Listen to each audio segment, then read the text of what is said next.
오늘은 새로운 코너 치치 301이 간다로 인사드립니다. 치치 301이 간다는 우리나라 곳곳의 치매 어르신들 구강 건강을 위해서 열심히 활동하고 계시는 분들을 찾아뵙고 이야기를 나눠보는 코너인데요. 오늘은 첫 번째 순서로 서울대학교 치의학대학원 예방치약교실 조현재 교수님을 모시고 함께 이야기를 나눠보도록 하겠습니다. 안녕하세요, 교수님. 안녕하세요. 서울대학교 조현재입니다. 교수님께서는 최근에 가장 화제가 되고 있는 장기요양기간 평가지표 내 구강관리 항목을 독립신설해야 된다는 추진위원회 위원장을 맡고 계신데요. 네, 장기요양기간 평가제도 모르시는 분들이 굉장히 좀 많으실 것 같아요. 이 제도에 대해서 좀 간단하게 설명 부탁드립니다. 네, 이 장기요양기간 평가제도는 되게 중요한 제도입니다. 그 국민건강보험공단이 주관해서 이 장기요양기관의 어떤 서비스의 품질과 운영 상태를 평가하는 시스템입니다. 이 평가는 장기요양기관이 제공하는 어떤 서비스의 종류별로 수급자의 권리와 편의에 대한 만족도, 그리고 급여의 제공 과정, 운영 시스템 및 종사자의 전문성과 시설 환경, 그리고 기관의 운영 개선 사항 등을 포함합니다. 그렇군요. 그러면 우리의 부모님이나 혹은 가족을 맡겨야 하는 입장이라면 당연히 좋은 평가가 나온 기관을 찾게 될 것 같아요. 그런데 말씀하신 구강관리 항목 독립 신설 추진위원회는 그럼 어떻게 결정하게 되셨나요?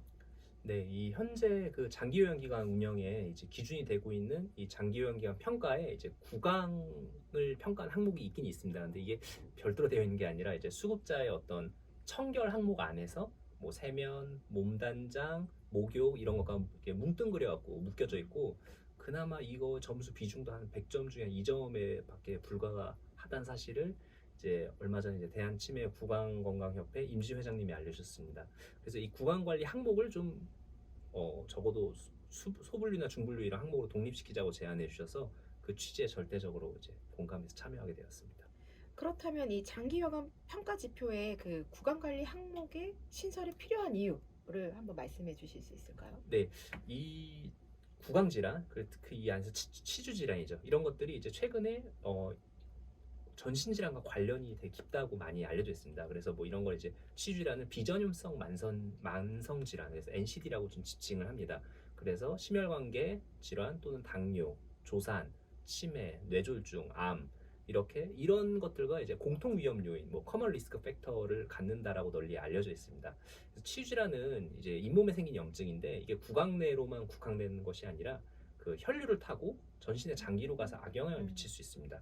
그래서 이렇게 구강 건강이 전신 건강과 많이 연관되어 있다는 것이 이제 뭐 논문으로도 많이 밝혀졌고요. 뭐꼭 이거 외에도 이제 먹는 게 불편해지면 이제 몸에 좋은 음식을 좀 많이 못 먹습니다. 예를 들면 이제 섬유질 같은 거 되게 거칠고 단단한데 이런 걸 잘 못 먹게 되고, 이제 씹기 편한, 넘기기 편한 뭐 밀가루를 이용한 초가공 식품을 먹게 되는데요. 아시겠지만 이제 초강식품이 이제 몸에 좋지 않고 뭐 암을 유발한다 이런 것들을 많이 알려져 있습니다. 결국 이런 것들이 다 신체 내 산화 스트레스, 뭐 숙주의 면역 반응을 좀 안 좋게 만들고요. 그래서 다시 이게 또 구강 질환이나 전신 질환 이렇게 악순환으로 빠지게 됩니다. 그래서 이제 이런 요양기관에 계시는 고령의 어르신들의 구강 관리를 하는 거는 선제적으로 이 악순환에 빠지지 않게 하는 중요한 예방 조치가 될 수 있습니다. 그럼 지금 교수님께서 말씀하신 구강관리 항목 신설, 거기 내용의 세부적인 내용에는 어떤 것들이 좀 들어갈까요? 네, 이 안타깝게도 이제 현재 평가 제도를 보면 아까 말씀드렸다시피 구강 관리가 이제 세면에 준하는 수준으로 그냥 단순하게 시행하는지 여부 정도만 확인하게 되어 있는데요.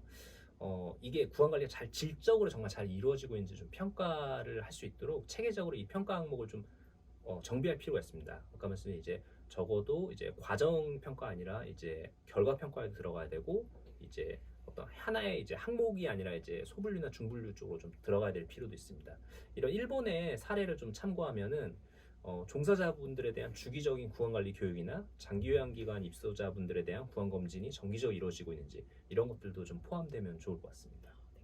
그럼 구강관리 항목이 신설되었을 때 장기요양 기관에서는 어떤 변화를 기대하시고, 그다음에 이 항목의 신설에 대한 기대 효과를 좀 말씀 부탁드립니다. 네, 먼저 이제 흡인성 폐렴으로 인한 위험성이 줄어들게 됩니다. 이제 고령의 어르신의 경우에 이제 삼킴 장애가 있어서 이제 침과 함께 이 입안의 세균들이 이제 폐 기관지로 좀 넘어갈 수가 있습니다. 근데 이제 만약 구강 상태를 깨끗하게 하고 그 세균의 수를 이렇게 대폭 감소시키면 이런 위험도를 좀 개선시킵니다. 일본의 경우에서는 뭐 주 1회 이제 구강 관리를 함으로써 폐렴에 의한 입원 일수가 4분의 1 정도 감소하고 입원 일수도 절반으로 감소했다는 데이터가 있습니다. 평가 항목 신설로 장기 요양 기관에서 뭐 주기적인 구강 검진 아니면 구강 건강 교육 아니면 구강 관리 등이 이루어지면 어르신들의 구강 건강은 물론 말씀하신 전신 건강까지 그리고 또 하나는 삶의 질도 높일 수 있는 굉장히 좋은 기회가 될 것 같습니다. 아무래도 아까 말씀하셨지만 초고령 사회의 선배인 그 이웃나라 일본을 빼지 않고 그 사례를 대해서 이해하지 않을 수 없을 것 같은데요. 그 일본의 고령자 구강 관리는 어떻게 이루어지고 있는지, 그리고 그 일본의 제도를 우리나라에 도입한다면 어떤 제도가 좀 필요할지 한번 말씀 좀 부탁드립니다. 네, 이제 일본은 이제 개호보험을 통해서 요양기관 입소자의 구강 관리가 좀 잘 이루어지고 있습니다. 안타깝게도 이제 우리나라는 아직 요양기관에서 치과 의료 종사자가 하는 항목들에 대해서는 이렇게 따로 보상 같은 게 이루어지기 좀 어려워서 좀 잘 안 되고 있습니다. 이건 정말 최선적인 제도입니다. 일단 일본처럼 치과가 아닌 곳에서도 적어도 이제 주 2회 구강 관리를 해서 건강보험 수가를 받을 수 있게 하는 그런 이제 제도들이 필요합니다. 이건 정말 최선적인 겁니다. 네. 네. 그렇군요. 우리나라도 요양기관이나 아니면은 재가 환자분들에게 대한 방문 그 구강관리 제도가 좀 시행되면 치매 장기 요양 어르신들에게 많이 도움이 될 것 같습니다. 그럼 교수님, 다른 몇 가지 질문을 좀 한번 드려볼게요. 겨울철에 폐렴으로 돌아가시는 어르신들 굉장히 많잖아요. 폐렴은 우리나라에서 그 사망 주요 원인 3위 정도로 해당할 정도로 굉장한 위험한 질환인데요. 특히 어르신들께는 매우 뭐 치명적이라고 할 수도 있을 것 같습니다. 이렇게 위험한 폐렴이 구강 건강과도 연관이 되어 있다고 하는데 특히 구강 건강이 좋지 않으면 흡인성 폐렴이 잘 생길 수 있다는 보고도 많이 나오고 있죠. 그럼 구강 건강과 그다음에 흡인성 폐렴이 어떤 연관이 있을까요? 이 구강 건강이랑 이제 흡인성 폐렴 사이의 연관성은 이미 좀 많이 다뤄져 있는 분야입니다. 그래서 흡인성 폐렴이 어떻게 생기냐면요, 이제 음식물이나 침 또는 이제 위의 내용물이 호흡기로 들어가서 감염을 일으킵니다. 그래서 이제 삼킴장애, 아까 누워 있을 때 이런 이제 침 같은 게 그냥 위로만 넘어가야 되는데 폐기관지로도 넘어갈 수 있는 그런 노인분들에게 자주 발생합니다. 뭐 건강하면 별 문제가 안 됩니다. 저희도 가끔 사례가 들리잖아요. 근데 신체 면역력이 떨어져 있고 거기에 이제 입안에 세균에 좀 많으면 치유질환에 뭐가 동반되는 그런 현기성균이 같이 넘어가면은 이 원인이 될 수 있습니다. 그래서 이러한 병원성 세균이 구강 내 분비물과 함께 이제 폐로 넘어가면은 흡인성 폐렴을 일으킬 수 있습니다. 그래서 이러한 병원성 세균이 구강 내 분비물로 안 넘어가게 잘 깨끗이 청결하게 유지하는 것은 매우 중요합니다. 그렇다면 칫솔질을 잘하면 뭐 구강 건강도 당연히 좋아지고 그리고 폐렴도 예방할 수 있다는 이런 정보를 좀 많은 사람들이 알 수 있으면 알게 되면 좋을 것 같습니다.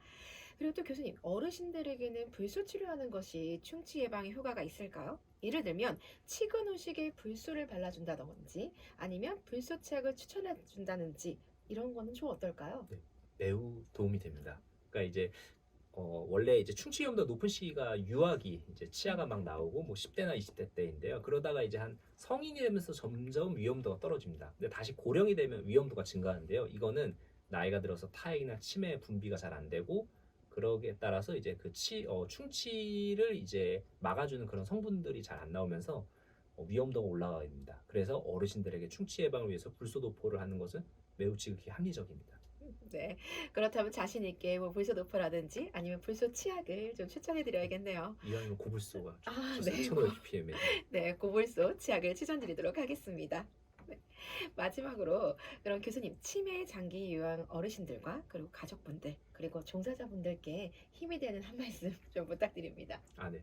이 이제 돌봄이라는 것이 참 요즘 같은 시대에 화두가 되고 또 어려운 문제도 되는 것 같습니다. 그래서 사실 이제 뭐 돌봄은 이제 그 가족들이나 아니면 보호자, 개인이 책임져야 되는 걸 넘어서 이제 사회가 다 같이 좀 연대를 해서 책임져야 되는 문제가 되었습니다.